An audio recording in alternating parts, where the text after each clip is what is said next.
I'm Michelle Miller, co-host of CBS This Morning, Saturday. Wanderlust is leading us to revisit some of our favorite places in the world.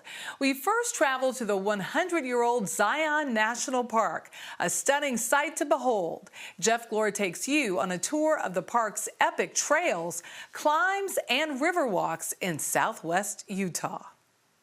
We are headed out here to Canyon Overlook, looking down Pine Creek Canyon. Our trip to Zion began at the park's awe-inspiring Canyon Overlook. And you've got 9 layers of geology. You are looking at more than 250 million years of history from top to bottom. When you come through the entrance of the canyon, it's just like, wow, what planet are we on here? They've got, good one. Yeah. These rocks have given Jeremy Collins both his obsession and his profession. He's among the world's most recognized at free climbing and landscape sketching. Well, I started drawing the same time you did in kindergarten and just never stopped. And it's gone on to define my whole career. That's how I do my storytelling. Collins has traveled the world to climb mountains from China to Venezuela and the Arctic Circle, but always returns to Zion. You spend enough time in a place and it becomes home, and that's Zion for me. And now stars in a new documentary celebrating the park's centennial. Like the layers of rock here, there's layers of stories about Zion. You get lost sometimes. Yeah.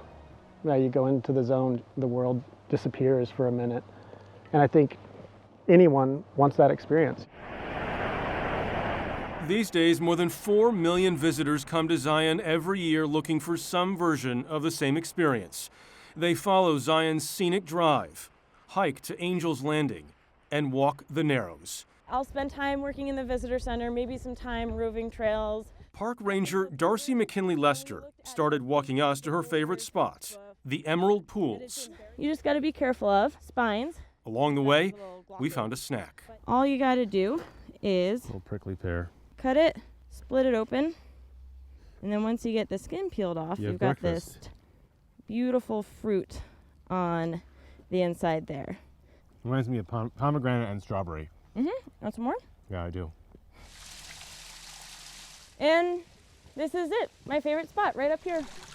You'll sometimes see a mule deer walking through here because it's green year round, so they can always find food. It's kind of a little sanctuary for everything that's here. But that's the thing about Zion. You've got waterfalls and desert.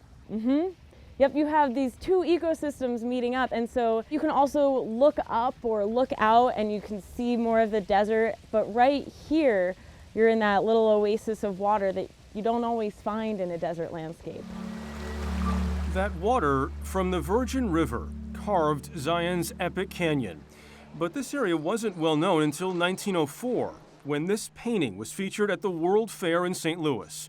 It was so stunning, the story was many didn't believe it was real. In the 1920s, the Union Pacific Railroad launched a very successful campaign to market the park, featuring co-eds dressed in the latest fashionable hiking gear. Pictures were published as far away as London.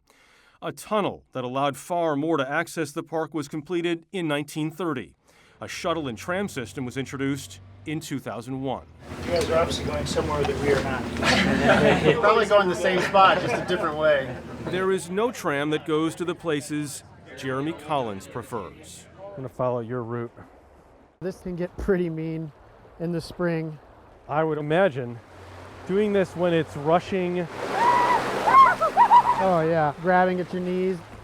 Still cold. Yes, it is. He took us to the climbing wall called Moonlight Buttress. Watch out for this yucca here.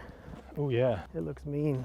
You're looking for a particular challenge. Like, is it something that I can free climb? For me, I'm a free climber. Like, I like to use my hands and feet, not my gear.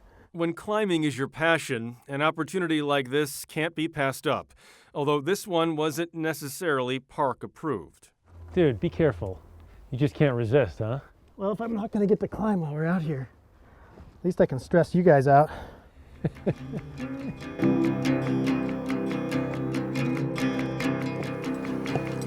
I've had an experience climbing in here in the park when I'm all alone, and even though I felt like I was on fire, it was also a pretty special experience just having the place to myself. Do you like punishing yourself? I think Anybody who's climbing cracks has a little bit of a masochistic bent. Zion National Park may be turning 100, but as Collins is happy to tell you, it never gets old. I would say, if you find a place you love, keep going back. Wait 5 years and come back, you know. Develop a relationship with that place, because when you have a relationship with a place or a person, you want to take care of that place.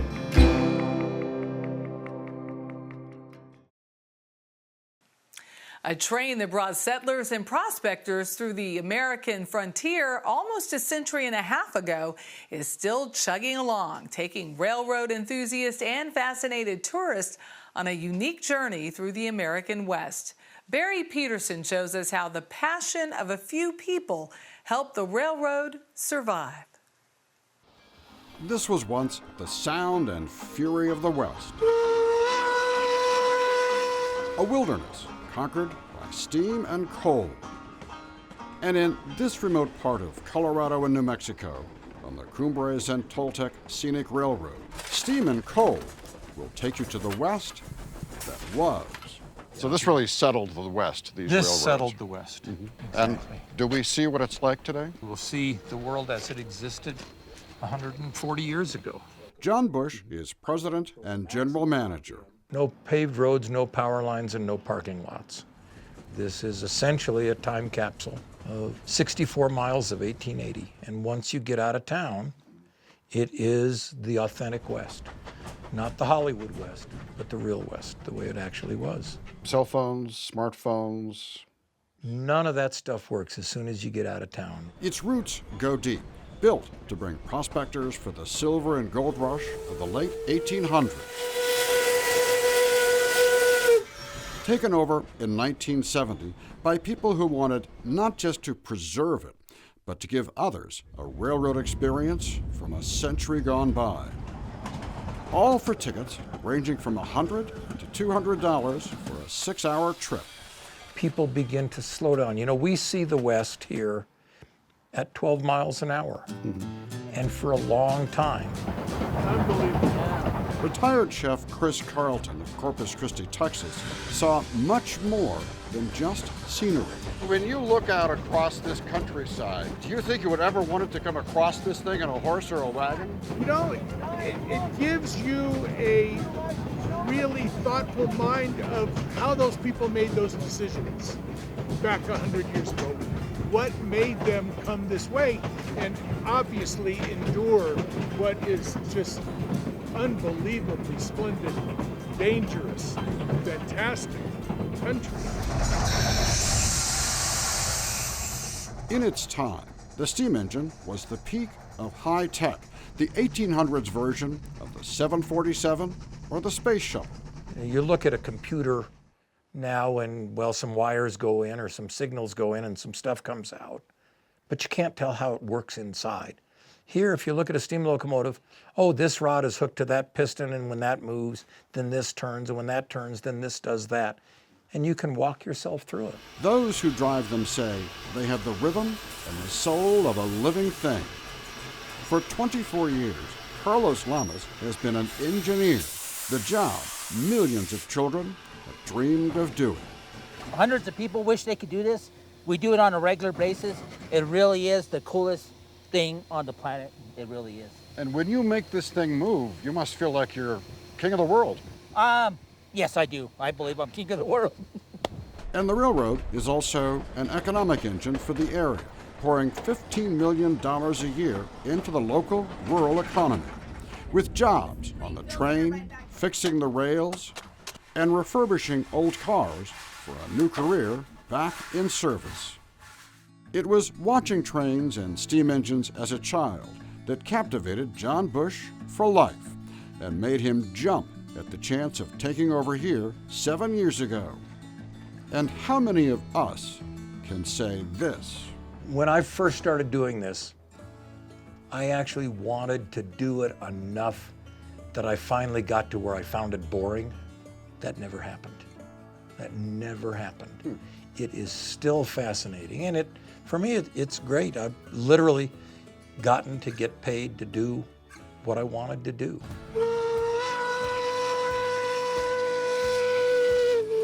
It is said that the wail of a train whistle can trigger a longing for a journey, for an adventure, and here for a steam Goliath taking us places we never dreamed we would see. For CBS This Morning, Saturday, Barry Peterson, riding the rails across the West.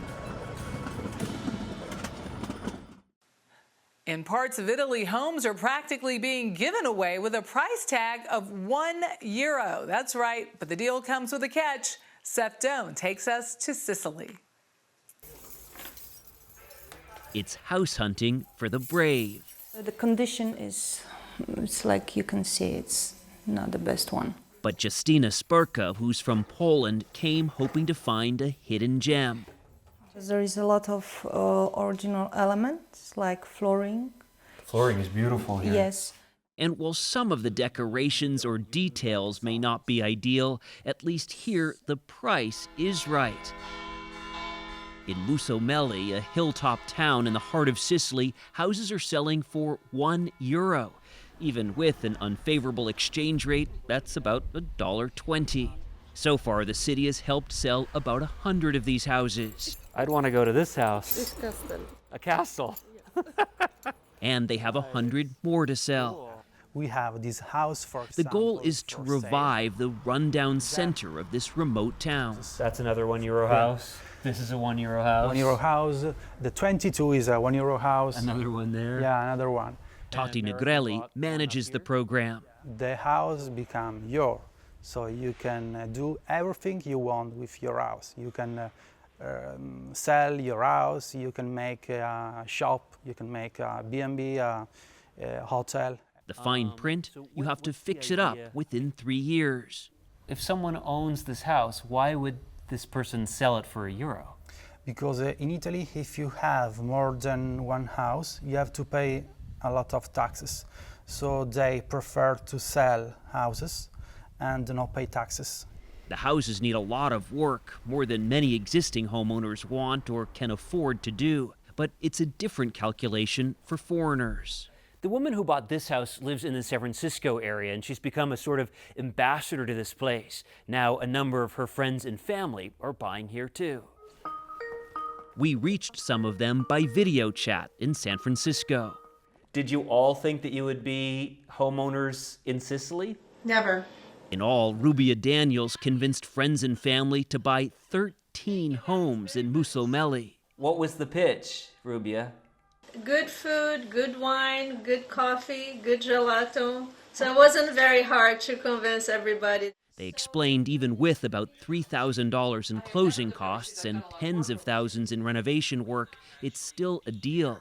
Imagine we live in the Bay Area where, buying a home is almost out of the question for most people. Musomelli is one of about a dozen towns across Italy to test this out. Nice house. Thank you. Can we have a look? Of course. Go in. Go in. And early adopters have become role models. Nina Smiths and Bert von Bellingham read about the program in Belgium and about a year later live here. I found a lot of things in the house. I recovered them, I cleaned them, and I used them. How different does it look now from when you first bought it? It's impossible. It's unrecognizable. Yeah. They wound up paying a bit more for this place, which has a stunning view, and did almost all of the work themselves. There weren't nightmares of trying to figure things out, buying something, fixing stuff? No. You got everything here. You got everything, and everybody helps you. Bene. They say what's important here is the buongiorno they hear from the neighbors, the slower pace and sense of community. How do you feel here? Happy and relaxed. Yes, this is life. It's a richer life at a much lower cost.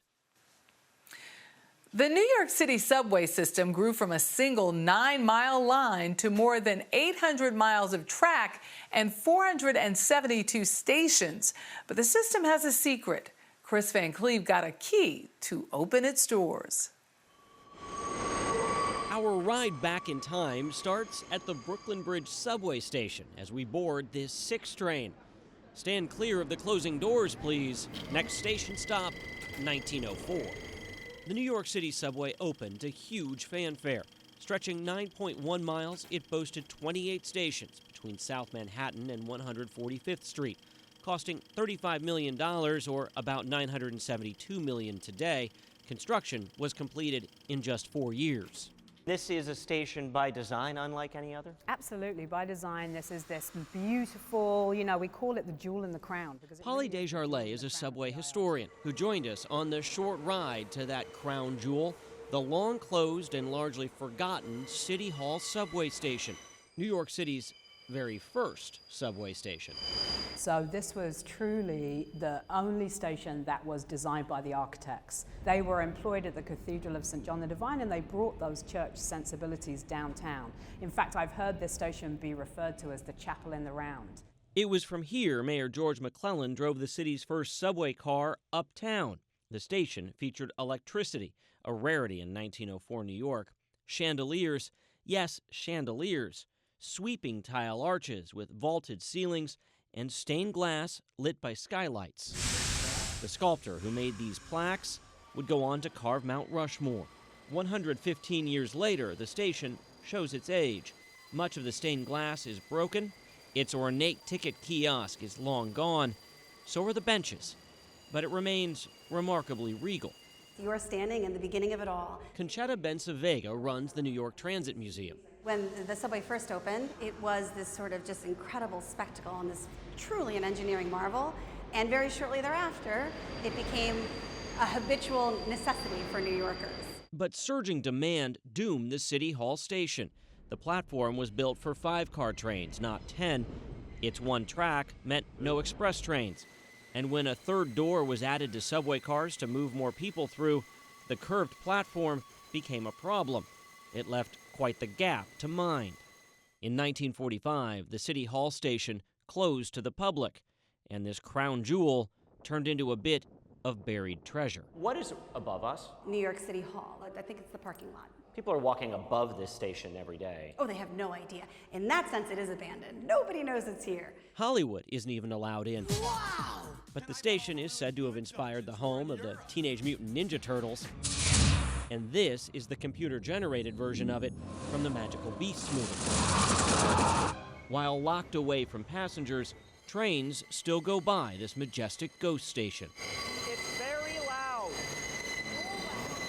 The City Hall Loop is now used for the 6 train to turn around. History literally passes by this station every minute or two. Every minute, and people sit on these 6 trains as they go through this loop and they don't even know what they're passing through. For a station that once saw thousands of visitors a day, the City Hall station now sees maybe hundreds a year. The New York City Transit Museum does a handful of tours, but otherwise, the only way you'll see this station is on a passing 6 train, staring back into 1904.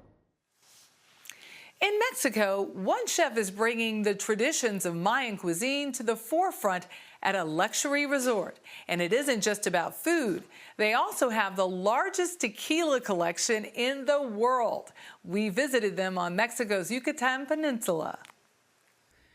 In the heart of Mexico, on this lush plantation, yes, we're picking some beautiful flowers. Chef Jorge Vallejo tends to his garden and his harvest.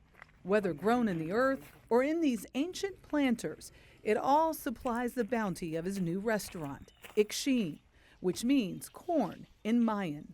It's the story we want to tell to the people. One of the spinal cords of the Mexican gastronomy or the Mexican culture, it's about corn. So for me, it's a very, I would say, democratic ingredient because it's not about the monetary value, it's all about the flavor, the pureness of the ingredient, and that's why we want us to say we are corn. His mission to distinguish a Mayan eating experience by preparing humble ingredients with modern flair. And cook it from, only from one side. Like escolar, a buttery fish from the Gulf of Mexico. Yummy. Here it is. Proven when I gave it a taste. These flavors, what are the main line flavor? Look at you just digging it up. Look at you. Oh my God. Do you feel the smokiness of the fish? Don't eat all of my fish. This is really good. Jorge, it's delicious. I hope you enjoyed. Equally as delicious, the beauty of this setting. Ixim anchors Chablais, a luxury resort built on the grounds of an old hacienda. His restaurants have become a retreat for global visitors, and Vallejo says recently have been a bridge to Mexico's northern neighbor, the U.S.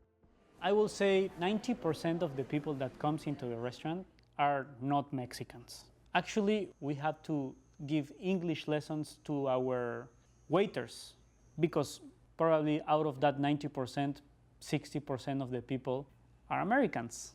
Ixim is 45 minutes from Mérida, the Yucatan capital, but it feels like a place from another time.